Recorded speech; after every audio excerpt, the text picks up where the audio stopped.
Press the lord bless food रेसिपीमध्ये आपणा सर्वांचं खूप मनापासून स्वागत. तर मटण बिर्याणी बघून तुमच्या तोंडात पाणी सुटलं असेल, तर मटण बिर्याणी अगदी सोप्या पद्धतीने कशी करायची हे आज आपण बघणार आहोत.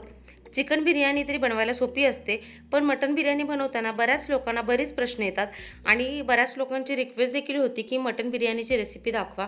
तर मटण कसं शिजवावं, कितपत शिजवावं, तांदूळ कोणता घ्यावा, भात कितपत शिजवावा, या सगळ्या गोष्टी अगदी बारकाईने आणि विशेष टिप्ससह आपण बघणार आहोत. तर या पद्धतीने बिर्याणी केली तर तुम्हाला मटण बिर्याणी करणं कधीच अवघड वाटणार नाही. तर आज आपण अगदी सोप्या पद्धतीने मटण बिर्याणी कशी करायची ते बघणार आहोत. त्यासाठी रेसिपी पूर्ण बघा आणि सांगितलेल्या टिप्स फॉलो करा. इथे मी पाऊण किलो मटण घेतलेलं आहे. मटण नेहमी स्वच्छ धुवून निथळून घ्यायचं आहे. एखाद्या चाळणीत ठेवावं, जेणेकरून त्यातलं सगळं पाणी गेलं तर मटणाला अजिबात वास येत नाही. 3 ते 4 पाण्याने मटण स्वच्छ धुवून घेतलेलं आहे आणि मटणाच्या मध्यमाच्या फोडी करून घेतलेल्या आहेत. तुम्ही तुमच्या आवडीनुसार लहान मोठ्या फोडी देखील करू शकता. तर आधी आपण मटण शिजवून घेणार आहोत. एका कुकरमध्ये 3 ते 4 चमचे तेल घालून घ्यायचं आहे. तर इथे मी पाऊण किलोच्या प्रमाणामध्ये मटण बिर्याणी कशी बनवायची ते सांगत आहे. तर मटण साधारणतः हे जून आहे म्हणून कुकरमध्ये शिजवून घेते, जेणेकरून ते पटकन शिजेल. तेलामध्ये कांदा घालायचा आहे. तर बिर्याणीसाठी मी लांबटच कांदा चिरलेला, त्यामुळे तोच घातलेला आहे. त्याऐवजी बारीक चिरलेला कांदा घातला तरीही चालेल. तर कांदा तेलावर चांगला परतून घ्यायचा आहे. मटण बिर्याणी करताना मटण आधी शिजवून घेतलं तर तितकं सोपं पडतं. तर ही एक संपूर्ण मटण बिर्याणी थाळी बनवलेली आहे मी. कांदा चांगला परतला की त्यामध्ये टोमॅटो घालायचा आहे. टोमॅटोमुळे रश्श्याला चव छान येते, त्यामुळे टोमॅटो घातलेला आहे.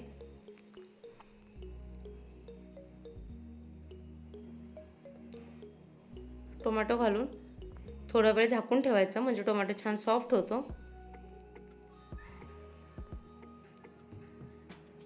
मटणाचा रस्सा कसा करायचा याची रेसिपी मी आधीच दाखवलेली आहे, नसेल बघितली तर बघा. टोमॅटो विरघळल्यानंतर एक मोठा चमचा आलं लसूणची पेस्ट घातलेली आहे आणि यामध्येच हळद टाकायची आहे. हळदीमुळे मटणाला अजिबात वास येत नाही आणि फ्लेवर छान येतो. तेलामध्ये हळद चांगली मिक्स करून घ्यायची आहे आणि आता यामध्ये मीठ टाकायचं आहे. मटण शिजवताना किंवा चिकन शिजवताना नेहमी तेलामध्येच मीठ टाकावं, जेणेकरून ते सगळं मिसळलं जातं आणि फोडींना छान मीठ लागलं जातं. तर हे बघा, चवीनुसार मीठ टाकलेलं आहे. मीठ व्यवस्थितच टाकायचं आहे, कारण फोडींना मीठ चांगलं लागलं आणि मटण व्यवस्थित शिजलं तर बिर्याणी देखील छान टेस्टी होते. तर मीठ टाकून पुन्हा एकदा छान मिक्स करून घेतलेलं आहे. आता यामध्ये मटण टाकायचं आहे. तर बऱ्याच लोकांचा असा प्रश्न असतो, तर मटण किती स्वच्छ दिसतंय बघू शकताय तुम्ही. तर सांगितलेल्या पद्धतीने मटण धुवून निथळून घ्यायचं, जेणेकरून मटणातलं पाणी पूर्ण सुकलं पाहिजे. मग मटणाचा अजिबात वास येत नाही. तर हे बघा, मटण टाकून यामध्ये चांगले मिक्स करून घ्यायचं आहे, जेणेकरून त्याला पेस्ट, हळद आणि मीठ चांगलं लागलं पाहिजे. मटणामध्ये लगेचच पाणी कधीच टाकायचं नाही. आधी मटण चांगलं मिक्स करून घ्यायचं आणि याच्यावर अलगदपणे कुकरचं झाकण लावून एक 10 ते 15 मिनिट वाफेवर हे शिजवून घ्यायचं आहे. आपण इथे पाणी अजिबात घातलेलं नाही आहे. मटण वाफाळतंय तोपर्यंत बिर्याणीसाठी तांदूळ, हे बघा, हा बासमती जुना तांदूळ आहे. हा मी पाऊण किलो तांदूळ घेतलेला आहे, जो स्वच्छ धुवून घेतलेला आहे. भिजत वगैरे घालण्याची काही गरज नाही आहे. तांदूळ फक्त धुवून घ्यायचा आहे आणि एका भांड्यामध्ये एक 2 ते 3 चमचे मी तेल घालते आहे. प्रत्येकाची मटण बिर्याणी करण्याची पद्धत वेगळी असते, पण मी अगदी सोप्या पद्धतीने हे तुम्हाला सांगत आहे. ते बघा, तेल चांगलं गरम करून घ्यायचं आहे.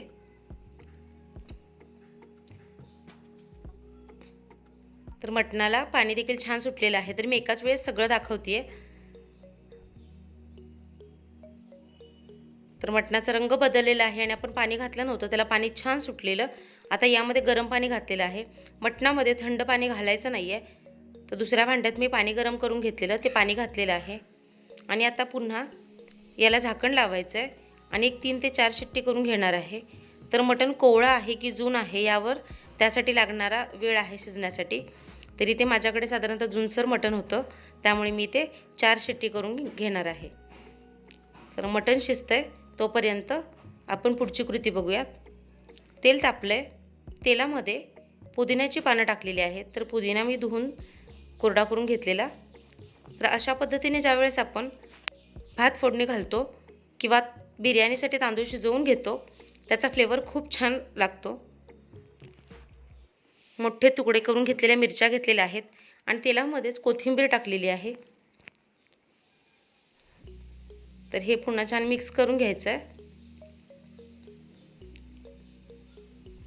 आणि यामध्ये थोडे खडे मसाले घालायचे आहेत. तर जास्त खडे मसाले घालणार नाही आहे याच्यामध्ये. तर अगदी मोजके मसाल्यामध्ये देखील बिर्याणी छान बनते. तर 4 हिरव्या वेलची, दालचिनीचा तुकडा, मसाला पान म्हणजे तमालपत्री, 10 ते 12 काळी मिरी, 4 लवंगा आणि अख्खे जिरे घेतलेले आहेत. तुम्ही याऐवजी शहाजिरे घेतले तरीही चालते. शहाजिऱ्यामुळे देखील राईसला चव छान लागते. तर हे तेलामध्ये चांगलं परतून घ्यायचं आहे. आणि यामध्ये आता मी पाणी घालते. तर जितका तांदूळ घेतलेला आहे त्याच्या 4 ते 5 पटीने आपल्याला पाणी घालायचं आहे, कारण तांदूळ चांगला फुलला पाहिजे. जो जुना तांदूळ असतो तो चांगला फुलतो, त्यामुळे पाणी घेताना कमी कधीच घ्यायचं नाही. भाताला शिजण्यासाठी मोकळीकता आणि सुटसुटीतपणा मिळाला पाहिजे, म्हणजे भात छान असा मोकळा सुटसुटीत होतो, अजिबात चिकट होत नाही. तर यामध्ये मीठ घातलेलं आहे. नंतर भातातलं पाणी आपण गाळून टाकतो, त्यामुळे मीठ टाकताना जरा जास्तच मीठ टाकायचं आहे. पाण्याला उकळी येते तोपर्यंत इथे आपण ग्रेव्हीसाठी लागणारं तयारी करूयात. एका कढईमध्ये तेल घालते. तेल जरा जास्तच घालायचं आहे, कारण बिर्याणीसाठी जो फ्राय कांदा लागतो म्हणजे तळलेला कांदा लागतो तो पण आपण यामध्ये तळून घेणार आहोत. पाण्याला उकळी आलेली आहे. तर मी कट करून तुम्हाला यासाठी दाखवत नाही आहे, कारण ज्यावेळेस तुम्ही बिर्याणी करणार असाल तर एकाच वेळेस सगळ्या गोष्टी कशा करू शकता हे दाखवण्यासाठी मी जशी मी बिर्याणी बनवले तसंच दाखवते आहे. तर पाणी गरम झाल्यानंतर पाण्यामध्ये तांदूळ घालायचे आहेत, जे तांदूळ आपण धुवून ठेवलेले. धुवून लगेच घातले तरीही चालतील. जर शक्य असेल तर एक 15 ते 20 मिनिट आधी धुवून तांदूळ ठेवला तरीही चालतो. तर इकडे तांदूळ शिजतोय तोपर्यंत आपण पुढची कृती करणार आहोत. तर पाण्याला उकळी यायला सुरुवात झालेली आहे. इथे आपलं तेल देखील चांगलं गरम झालं आहे. तेलामध्ये एक 3 ते 4 कांदे जे लांबट चिरून घेतलेले आहेत ते आधी मी फ्राय करून घेणार आहे. ते बघा, तेल चांगलं कडकडीत गरम करून घ्यायचं आहे. थंड तेलामध्ये कांदा टाकला तर कांदा लवकर फ्राय होत नाही, त्यामुळे तेल अगदी चांगलं तापवूनच घ्यायचं आहे. तर तळलेल्या कांद्याशिवाय बिर्याणीला चव लागत नाही. कांद्याविना देखील बिर्याणी करता येते, पण अगदी जी रिअल स्टेप आहे ती मी सांगते येते तुम्हाला. बिर्याणी म्हटलं की तळलेला कांदा आलाच. तर हे बघा, अगदी कमी तेलामध्ये देखील हा छान फ्राय होतो. तर मस्त असं चॉकलेटी रंगावर काढायचं, अगदी काळपट करायचा नाही आहे. ते बघा, कांदा छान फ्राय झालेला आहे. आता याच तेलामध्ये पुन्हा मी एक 5 ते 6 कांदे लांबट चिरून घेतलेले आहेत ते टाकते, कारण बिर्याणीसाठी जी ग्रेव्ही करून घ्यायची आहे म्हणजे मटणासाठी ग्रेव्ही करून घ्यायची आहे त्यासाठी कांदे जरा जास्तच लागतात. तेल चांगलं गरम झालेलं आहे आणि यामध्ये छान कांदा परतून घ्यायचा आहे.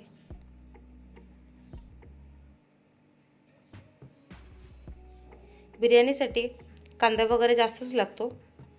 कमी प्रमाणात बनवणार असाल कमी कांदा घातला तरीही चालतं. तर शिजून कांदा कमी होतो, त्यामुळे इथे कांदा जास्त प्रमाणामध्ये घेतलेला आहे. तर छान रंग बदलेपर्यंत मऊसूत असा हा भाजून घ्यायचा आहे. तर हे बघा, कांद्याचा रंग साधारणतः बदललेला आहे. अशा रंगावर आला की कांदा आपला परफेक्ट भाजलेला आहे.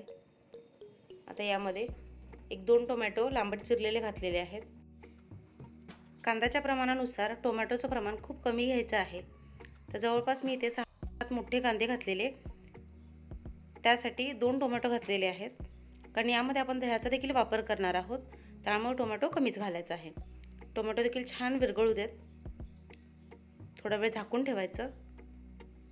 आणि आता हे बघा, तांदूळ छान फुललेला आहे आणि इथे मी 85% तांदूळ शिजवून घेतलेला आहे.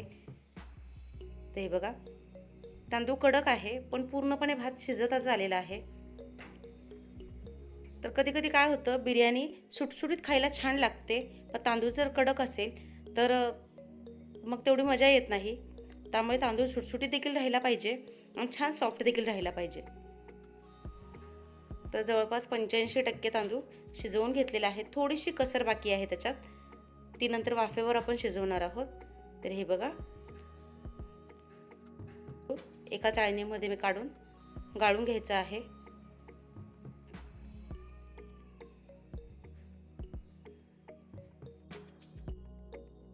आता 4 शिट्टी झाल्यानंतर मटण छान शिजलेलं आहे.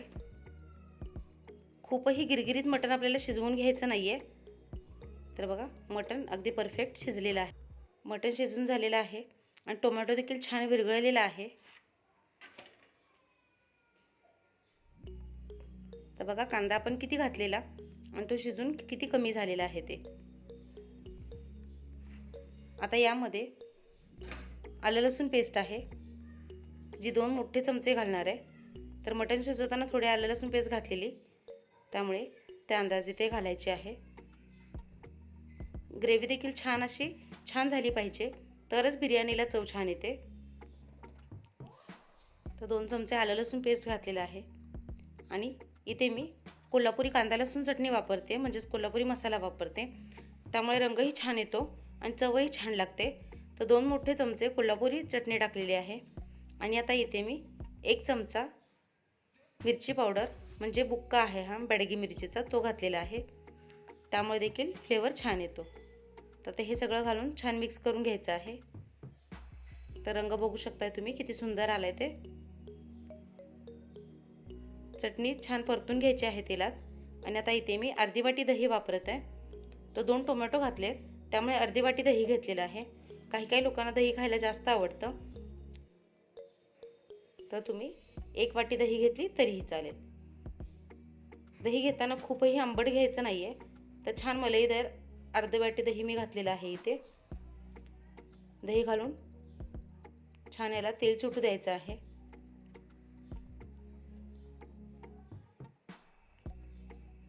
तर आता हे झाकून ठेवायचं आणि फक्त एक अर्धा मिनिट दह्याला तेल छान सुटलं पाहिजे. तर हे बघा, तेल सुटलेलं आहे. आता यात शिजवून घेतलेलं जे मटण आहे ते घालायचं आहे आणि छान मिक्स करायचं आहे. तर खूप वेळ शिजवण्याची काहीच गरज नाही आहे, कारण मटण देखील परफेक्ट शिजवलेलं आहे. चिकन वाफेवर शिजतं, त्यामुळे चिकन कच्चं घातलं तरीही चालतं, पण मटण बिर्याणी करताना मटण नेहमी शिजवूनच घ्यायचं असतं, कारण मटणाला शिजण्यासाठी जास्त वेळ लागतो. तर इथे मटण छान शिजलेलं आहे. ते ग्रेव्हीमध्ये छान असं मिक्स केलं. तर जास्त शिजवण्याची काहीच गरज नाही आहे, थोड्या वेळातच तेल सुटलेलं आहे. आणि आता यावर जो आपण तळून घेतलेला कांदा होता तो थोडा टाकायचा आहे, थोडा पुदिना टाकायचा आहे. बिर्याणीमध्ये तळलेला कांदा आणि पुदिन्याचा फ्लेवर खूप छान येतो. आणि जी कोथिंबीर आहे ती बारीक चिरून घातलेली आहे. आणि हे बघा, भात काय सुटसुटीत आणि मोकळा झालेला आहे. तर भाताचं पूर्ण लेअर याच्यावर घालायचं आहे, कारण ही 1.5 किलोच्या प्रमाणात मी बनवते. भात छान पसरून घ्यायचा आहे आणि किती छान मोकळा दिसतोय ते बघा. तर 1.5 किलोच्या प्रमाणात असल्यामुळे मी जास्त लेअर इथे केलेले नाही आहेत. तुम्ही हवं तर 1 लेअर मटणाचा, 1 लेअर भाताचा, पुन्हा 1 लेअर मटणाचा असं देखील करू शकता. तर हे बघा, इथे मी दुधामध्ये पिवळा कलर आणि केशरी कलर असे 2 कलर घेतलेले आहेत. तुम्हाला कलर नको असेल तर तुम्ही केसर जरी दुधात भिजवून घातलं तरीही चालेल, पण बिर्याणी कलरफुल खूप छान वाटते, त्यामुळे 2 कलर घेतलेले आहेत. पुन्हा याच्यावर जो तळून घेतलेला कांदा आहे तो घालायचा आहे. तर आत्ताच बिर्याणी किती छान दिसते ते बघा, अगदी बघून तोंडाला पाणी सुटतंय. कांदा घालून झाल्यानंतर यामध्ये घालायचा आहे पुदिना. तर पुदिना आणि कांदा घालताना अजिबात कंजूसी करायची नाही आहे, यामुळे बिर्याणीचा फ्लेवर खूप छान येतो. आणि वरून चिरलेली कोथिंबीर घालायची आहे.